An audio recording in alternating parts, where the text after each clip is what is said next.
You could almost make a starting 11 out of Arsenal's injuries at the moment. They drew the North London derby 2-2 at home, and things are looking a little bit down given the title challenge last season and the aspirations they have this season. It's not like it's been a terrible start, but it's... I'll let Harry explain. This is a segment from last week's episode. The full link is in the description below.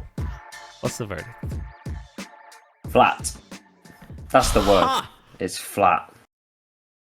Yeah, it doesn't feel like this season's got going yet, really. And this was just...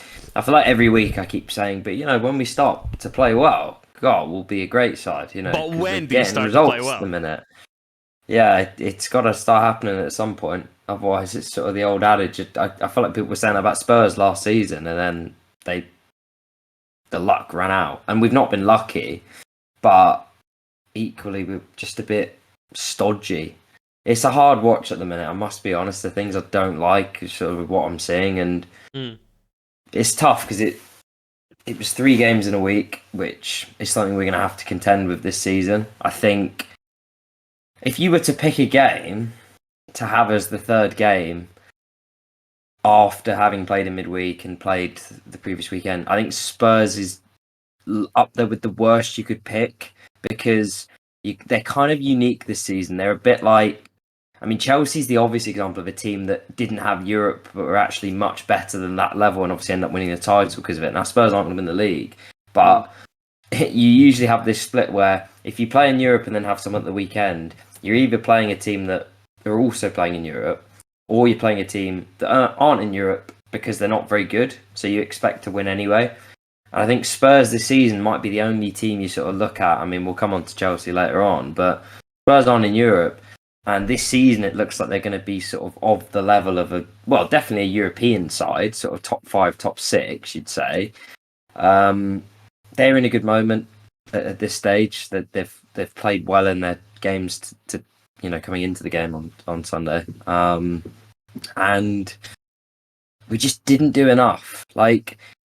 We probably edged it, but as the home team, I expect us to be better than, you probably say the game is sort of 55-45. Spurs certainly did enough to warrant a draw, and we didn't do enough to sort of necessarily dictate winning it. And it's really frustrating to take the lead twice.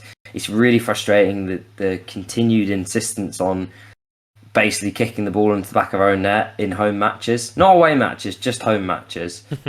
Something that happened a lot last season, hasn't changed this season. The injuries are starting to stack up. I don't want to use it as an excuse, but we're looking a bit bare at the minute. You look at the team we finished the game with, it resembled a Carling Cup team. It was because we just ran out of players to sort of bring on and improve the team, really. It was sort of you're bringing on subs that actually make you worse because there's just no one else there to bring on. I watched Saka the last 20 minutes right in front of me. Yeah. He could barely walk, but we didn't take him off to the 95th minute because there was no one the manager sort of saw as a feasible option to go on and do a job there, which tells you at the minute we are just stretched a bit thin, and the performances certainly aren't improving my outlook on things at the moment. I'm on the Sofa Score website here. All I'm seeing is Gabriel Martinelli and Thomas Partey. Obviously, Julian Timber has the ACL thing. ACL? Is it ACL? Yeah, Timber's out. Martinelli's out. Trossard was out. Rice went off at half time. And then you've sort of got players like Jesus that are coming back and can't quite play 90 minutes yet. I'm not making excuses because I'm not making excuses, but I'm going to give an excuse. We bought. It feels like we bought in the summer to beef the squad, which we have. If you gave us the equivalent injuries last season, we'd barely be putting a team out. Now we sort of are still able to put a good 11 out, but then when it's the third game in a week, I just think we needed to manage the game well. I don't think we could afford to sort of be going into the last 20 minutes of the game and be needing to bring players off the bench and really push for it. Obviously we had to with being a draw at that stage. This is the Philadelphia we needed Union to have it won. Sorry, I just see the resemblance here, but yeah. Big observation. It's really frustrating because It's really frustrating. felt And like we if we- drew 0-0 again. We drew the third game in a row this week, and it's so frustrating. We had a real shot at second place in the conference, and now we just don't. Anyway, carry on. Yeah. Well, I think what's incredibly frustrating is we played well for 30 minutes, or the better team for 30 minutes. Spurs weren't really offering much. You get the goal. The goal's a bit lucky, but probably warranted being 1-0 up at that stage. Could and probably should have made it 2. Jesus puts one over the bar. He's got to score there. I mean, in those games when you get 1 or 2 chances like that, you have to take them. He doesn't take it. They equalise soon after. But then we get the penalty. Look, it's unfortunate. Like, if that was against us, it's close proximity. But there was a similar one with Sheffield United, Man City a few games ago, where he slides in and it's one of those where his hand's down. But the thing is, he slid in and stopped the ball going to a player with an open goal. And this is similar here. He slid it. He's gone to block it and he's blocked it with his hand. Yeah. He stopped the ball going in the goal. And I just think I don't know where it's sort of written in the rules, like whether the actual outcome that the use of the hand, because I know obviously in an attacking situation, right, you can't score or assist with your hand. So equally at the other end, if you're stopping a goal or stopping a clear opportunity with your hand, I think it probably has to get given. But Gary Neville gave up on commentary at that moment. I know I've seen it. He was like, I don't know, make your mind up at home. Decide yourselves. He's like, I do get it. Like, I as a defender, he probably had loads of them in his day where you're going to block it. You can't do much about it. I do understand it. 20 years ago, it's not a penalty. I mean, it wasn't given, but like they're never going to get given. So Saka scored that penalty, and I was just really disappointed he didn't do Son celebration. I thought this was going to be a thing where he would just start. Me and my flatmate were watching it, and I was there going like, because he went, oh, he done the Rashford celebration before as well. And I was like, oh, like this is a real power move. If he just if his celebration is just stealing other people's celebrations, rubbing it in their face, like it's ballsy, but I like it. And it's like, and then it's like, is he going to be like the new? Is he like the Thanos of celebrations? He's like collecting all the main ones. They play PSG in the Champions League. Is he going to do the Mbappe one? I'm interested to see how this goes and how he pays off. But Madison ended up getting the last laugh with it, but I still rate how ballsy it is from Saka. He didn't even get the goal either. It goes down as an OG. I mean, that's sort of what's quite funny about it. And then he gets turned for the goal. Oh, it was given as an own goal. Interesting. Yeah. I thought it was gone on target. Nah, it was going wide, I think. Was it? It's going wide. Yeah. But what I was just going to say is, what was then frustrating is if we'd got the ball down and passed it around for 5 or 10 minutes and just taken the sting out of it, taken the flow out of it and made them have to force it, you stand obviously a far better chance of getting a positive result. I was thinking, sorry, just I was thinking, man, there's no one else better on the pitch than killing a game off than Jorginho. Yeah, and this is the thing. It's like if you want somebody not to benefit you going forward, not to benefit the other team in defence, but to just pass the ball sideways and keep the game as boring as possible.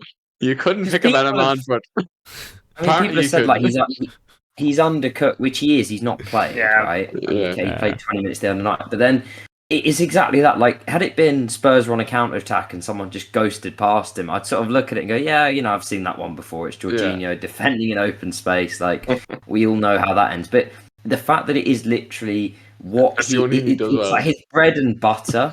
And it's not even that. He's so good usually under far more pressure than what he was at. Like, he put himself under pressure by taking too long. Then he tries a drag back. I mean, it's just inexplicable, really. It's bad a mistake. It was my only highlight of the weekend. I know, you were loving it. I saw that straight away. Sure King of the Week. Chelsea were playing at the same time. And as somebody said on Twitter, he's now just called George. He does not deserve the Wait, 1 second. Yeah, I know. It's offensive to you, mate. I know. It's I tell you what, he tried to be Sergio Busquets there.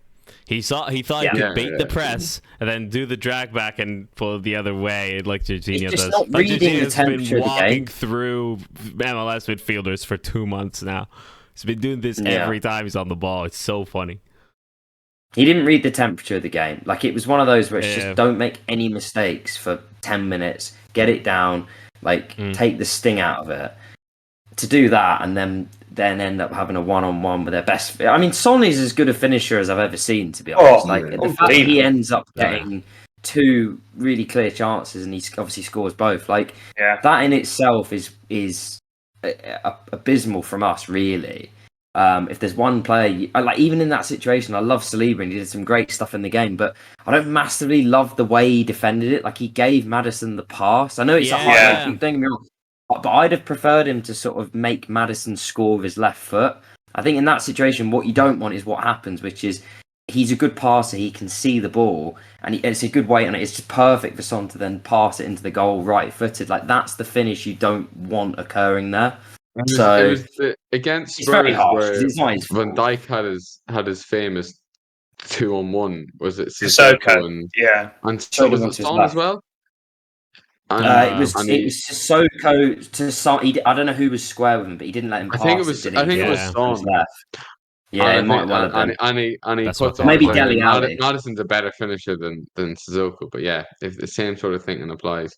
Yeah, It was no, 100%. And then after that, like, so the only thing I'd add is that we were almost worse for it, like, scoring, because then they score and it's like you might as well have stayed at 1-1. Like, we were actually more threatening in that period of the game than scoring, then conceding straight away. Like, in that last 30 minutes where, you know, we started getting players fatigued, we started having to make substitutions, and not great substitutions. Like, you're bringing on sort of people like Smith Rowe and people like Nelson who not played a lot, and it's clearly making the team worse.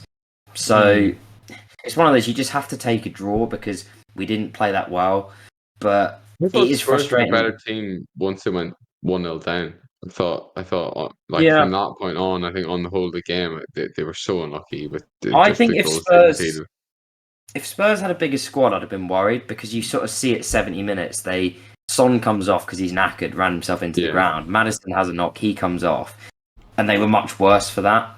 And they'd only played one. They didn't have the excuse, we played in the week. They hadn't. So I think what you saw there with Spurs is, you know, they're going to be good week to week if they can keep everyone fit. Yeah. But scratch beneath the surface a little bit, the depth isn't quite there. And that's probably why they weren't able to, in that last 20 minutes, where let's have it right. We were there for the taking with Jorginho in midfield and Havertz and some of the guys up front that, you know, we ended the game with Nelson, Smith Rowe and Nketiah as the front three. I mean, that's as bad a front three as we're going to end the Premier League match with this season. Yeah. So Spurs were good and they deserved the draw. I think if you're being uber critical, they maybe missed an opportunity, but they'll take it. They've started the season well. You got to give them credit for that. Final question, and that's where I bait you in. This is the part I put at the start of the episode for you to go, ooh, I want to see this take. If you watch until this point, credit to you, viewer. Or if you're listening on Spotify or Apple, of course. Yeah, we should have done it straight away, mate. Kept them hooked. Well, I cut it and then put it at the start of the episode, you see, so they, you know. Don't tell them that. That's what I do every episode, Harry.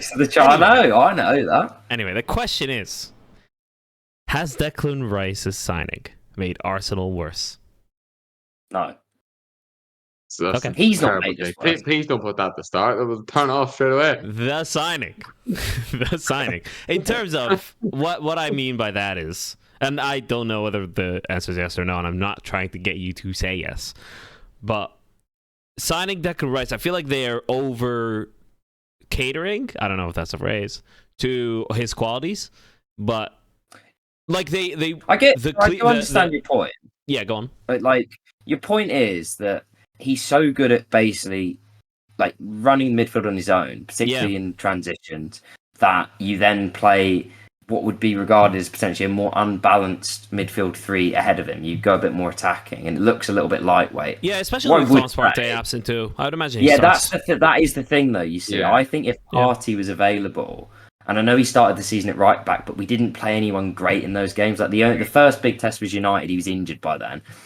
I think the lineup you saw in the Community Shield against Man City with Timber at left back and Partey and Rice in midfield, I think that would be the setup for games like this. And obviously Timber goes out, but so then maybe it's Tomiyasu, maybe it's Zinchenko. But I think the important point is it's both of those guys in midfield. I think personally, I would say even though Partey was out, I'd have played Havertz in this game because I think he just offers more. Physically, he's much bigger than someone like a Vieira, but also he's a bit better off the ball. Like he does, the only thing he's been actually pretty good at so far is he does like nick in and steal the ball and like actually contribute towards winning it back. Whereas someone like Vieira, he's good when you get a lot of the ball and he gets on it, but they're good enough to play out of it, Spurs. And when it was end to end, I just didn't rate him at all. So I do understand your point about Rice, like because he's so good, and we do it a bit with Saliba as well. He's so good at defending those transitions on his own that like he was defending the entire right side of the defence for like the last 20 minutes. Like Ben White was nowhere to be seen. Saka was nowhere to be seen. It's a little bit similar with Rice. Like you've got to be careful with these guys that you don't ask them to do fulfill too many responsibilities that the actual overall dynamics of the team What's the point? are worse from it. I think you have Well, to. I think I know what you're saying. I know what you're saying. Like that they offer more. But I'm talking about not taking it to the absurd extremes that it's like Liverpool, like when they used to play a ridiculously high line and base, except A, they were going to let people run through one-on-one with Alisson nearly every game.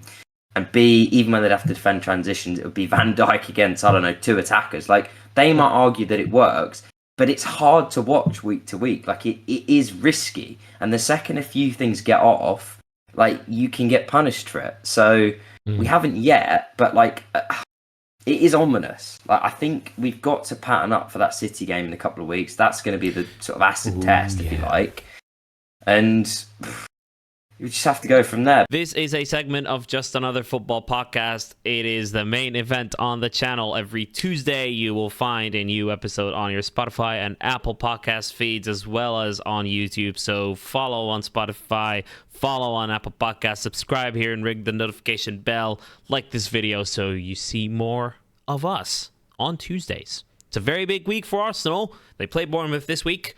They play Lens in midweek in the Champions League, and then Man City.